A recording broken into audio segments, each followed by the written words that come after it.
Welcome to day 6 of our last week in the Bible in a Year Life podcast for this year. If you're looking for an opportunity to read through the whole Bible, you can join us next year as we will read here on the podcast every day. But you can also join us on Sundays at 6:30 p.m. for a live reading and discussion as we journey through the Bible next year. Looking forward to seeing you. But for now, let's dive into today's reading. Reading from the New Living Translation. The Two Witnesses.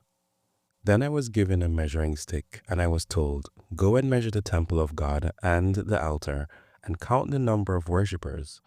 But do not measure the outer courtyard, for it has been turned over to the nations. They will trample the holy city for 42 months, and I will give power to my witnesses, and they will be clothed in burlap and will prophesy during those 1,260 days. These two prophets are the two olive trees and the two lampstands that stand before the Lord of all the earth. If anyone tries to harm them, fire flashes from their mouths and consumes their enemies. This is how anyone who tries to harm them must die. They have power to shut the sky so that no rain will fall for as long as they prophesy, and they have the power to turn the rivers and oceans into blood, and to strike the earth with every kind of plague as often as they wish. When they complete their testimony, the beast that comes up out of the bottomless pit will declare war against them, and he will conquer them and kill them. And their bodies will lie in the main street of Jerusalem, the city that is figuratively called Sodom and Egypt, the city where the Lord was crucified. And for 3.5 days, all peoples, tribes, languages, and nations will stare at their bodies. No one will be allowed to bury them. All the people who belong to this world will gloat over them and give presents to each other to celebrate the death of the two prophets who had tormented them. But after 3.5 days, God breathed life into them, and they stood up. Terror struck all who were staring at them. Then a loud voice from heaven called to the two prophets, "Come up here." And they rose to heaven in a cloud as their enemies watched. At the same time, there was a terrible earthquake that destroyed 1/10 of the city. 7,000 people died in that earthquake, and everyone else was terrified and gave glory to the God of heaven. The second terror is past, but look, the third terror is coming quickly. The seventh trumpet brings the third terror. Then the seventh angel blew his trumpet, and there were loud voices shouting in heaven, "The world has now become the kingdom of our Lord and of his Christ, and he will reign forever and forever."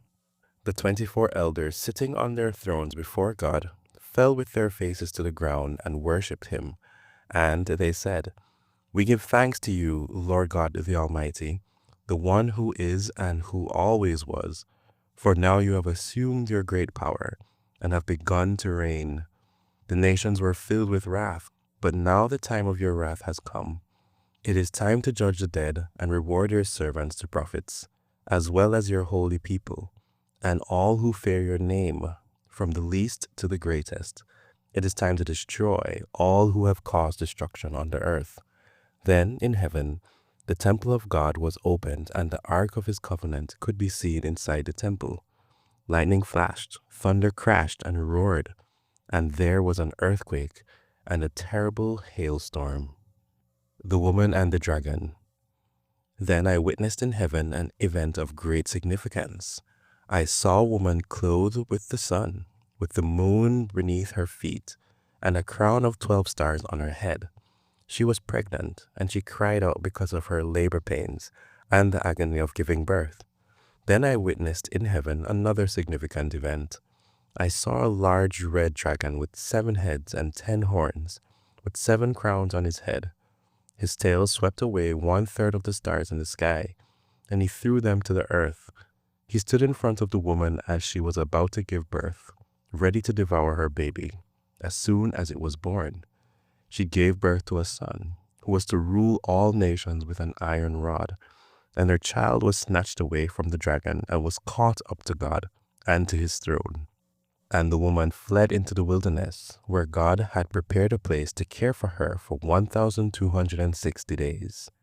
Then there was war in heaven. Michael and his angels fought against the dragon and his angels, and the dragon lost the battle, and he and his angels were forced out of heaven. This great dragon, the ancient serpent, called the devil or Satan, the one deceiving the whole world, was thrown down to the earth with all his angels. Then I heard a loud voice shouting across the heavens, "It has come at last, salvation and power and the kingdom of our God and the authority of his Christ. For the accuser of our brothers and sisters has been thrown down to earth, the one who accuses them before our God day and night. And they have defeated him by the blood of the Lamb and by their testimony, and they did not love their lives so much that they were afraid to die. Therefore, rejoice, O heavens, and you who live in the heavens, rejoice. But terror will come on the earth and the sea, for the devil has come down to you in great anger, knowing that he has little time." When the dragon realized that he had been thrown down to the earth, he pursued the woman who had given birth to the male child, but she was given 2 wings like those of a great eagle, so she could fly to the place prepared for her in the wilderness. There she would be cared for and protected from the dragon for a time, times and half a time. Then the dragon tried to drown the woman with a flood of water that flowed from his mouth. But the earth helped her by opening its mouth and swallowing the river that gushed out from the mouth of the dragon. And the dragon was angry at the woman and declared war against the rest of her children, all who keep God's commandments and maintain their testimony for Jesus. Then the dragon took his stand on the shore beside the sea. The beast out of the sea. Then I saw a beast rising up out of the sea. It had 7 heads and 10 horns, with 10 crowns on its horns, and written on each head were names that blasphemed God. This beast looked like a leopard, but it had the feet of a bear and the mouth of a lion. And the dragon gave the beast his own power and throne and great authority. I saw that one of the heads of the beast seemed wounded beyond recovery, but the fatal wound was healed. The whole world marveled at this miracle and gave allegiance to the beast. They worshipped the dragon for giving the beast such power, and they also worshipped the beast. "Who is as great as the beast?" they exclaimed. "Who is able to fight against him?" Then the beast was allowed to speak great blasphemies against God, and he was given authority to do whatever he wanted for 42 months. And he spoke terrible words of blasphemy against God, slandering his name and his dwelling, that is, those who dwell in heaven. And the beast was allowed to wage war against God's holy people and to conquer them. And he was given authority to rule over every tribe and people and language and nation. And all the people who belong to this world worshipped the beast. They are the ones whose names were not written in the book of life that belongs to the Lamb who was slaughtered before the world was made.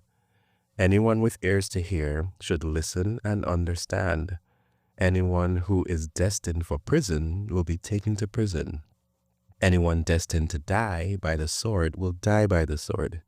This means that God's holy people must endure persecution patiently and remain faithful. The beast out of the earth. Then I saw another beast come up out of the earth. He had 2 horns like those of a lamb, but he spoke with the voice of a dragon. He exercised all the authority of the first beast, and he required all the earth and its people to worship the first beast, whose fatal wound had been healed. He did astounding miracles, even making fire flash down to the earth from the sky while everyone was watching. And with all the miracles he was allowed to perform on behalf of the first beast, he deceived all the people who belonged to this world. He ordered the people to make a great statue of the first beast, who was fatally wounded and then came back to life. He was then permitted to give life to this statue so that it could speak. Then the statue of the beast commanded that anyone refusing to worship it must die. He required everyone, small and great, rich and poor, free and slave, to be given a mark on the right hand or on the forehead, and no one could buy or sell anything without that mark, which was either the name of the beast or the number representing his name. Wisdom is needed here. Let the one with understanding solve the meaning of the number of the beast, for it is the number of a man. His number is 666. The Lamb and the 144,000. Then I saw the Lamb standing on Mount Zion, and with him were 144,000 who had his name and his father's name written on their foreheads. And I heard a sound from heaven like the roar of mighty ocean waves or the rolling of loud thunder. It was like the sound of many harpists playing together. This great choir sang a wonderful new song in front of the throne of God and before the 4 living beings and the 24 elders. No one could learn this song except the 144,000 who had been redeemed from the earth. They have kept themselves as pure as virgins, following the Lamb wherever he goes. They have been purchased from among the people on the earth as a special offering to God and to the Lamb. They have told no lies. They are without blame. The 3 angels. And I saw another angel flying through the sky, carrying the eternal good news to proclaim to the people who belong to this world, to every nation, tribe, language, and people. Fear God, he shouted. Give glory to him, for the time has come when he will sit as judge. Worship him who made the heavens, the earth, the sea, and all the springs of water. Then another angel followed him through the sky, shouting, Babylon is fallen, that great city is fallen, because she made all the nations of the world drink the wine of her passionate immorality. Then a third angel followed them, shouting, Anyone who worships the beast and his statue, or who accepts his mark on the forehead or the hand, must drink the wine of God's anger. It has been poured full strength into God's cup of wrath, and they will be tormented with fire and burning sulfur in the presence of the holy angels and the Lamb. The smoke of their torment will rise forever and ever, and they will have no relief day or night, for they have worshipped the beast and his statue, and have accepted the mark of his name. This means that God's holy people must endure persecution patiently, obeying his commands and maintaining their faith in Jesus. And I heard a voice from heaven saying, Write this down. Blessed are those who die in the Lord from now on. Yes, says the Spirit, they are blessed indeed, for they will rest from their hard work, for their good deeds follow them. The harvest of the earth. Then I saw a white cloud, and seated on the cloud was someone like the Son of Man. He had a gold crown on his head, and a sharp sickle in his hand. Then another angel came from the temple and shouted to the one sitting on the cloud, Swing the sickle, for the time of harvest has come, and the crop on earth is ripe. So the one sitting on the cloud swung his sickle over the earth, and the whole earth was harvested. After that, another angel came from the temple in heaven, and he also had a sharp sickle. Then another angel who had power to destroy with fire came from the altar. He shouted to the angel with the sharp sickle, Swing your sickle now to gather the clusters of grapes from the vines of the earth, for they are ripe for judgment. So the angel swung his sickle over the earth and loaded the grapes into the great winepress of God's wrath. The grapes were trampled in the winepress outside the city, and blood flowed from the winepress in a stream about 180 miles long and as high as a horse's bridle. This is the word of the Lord.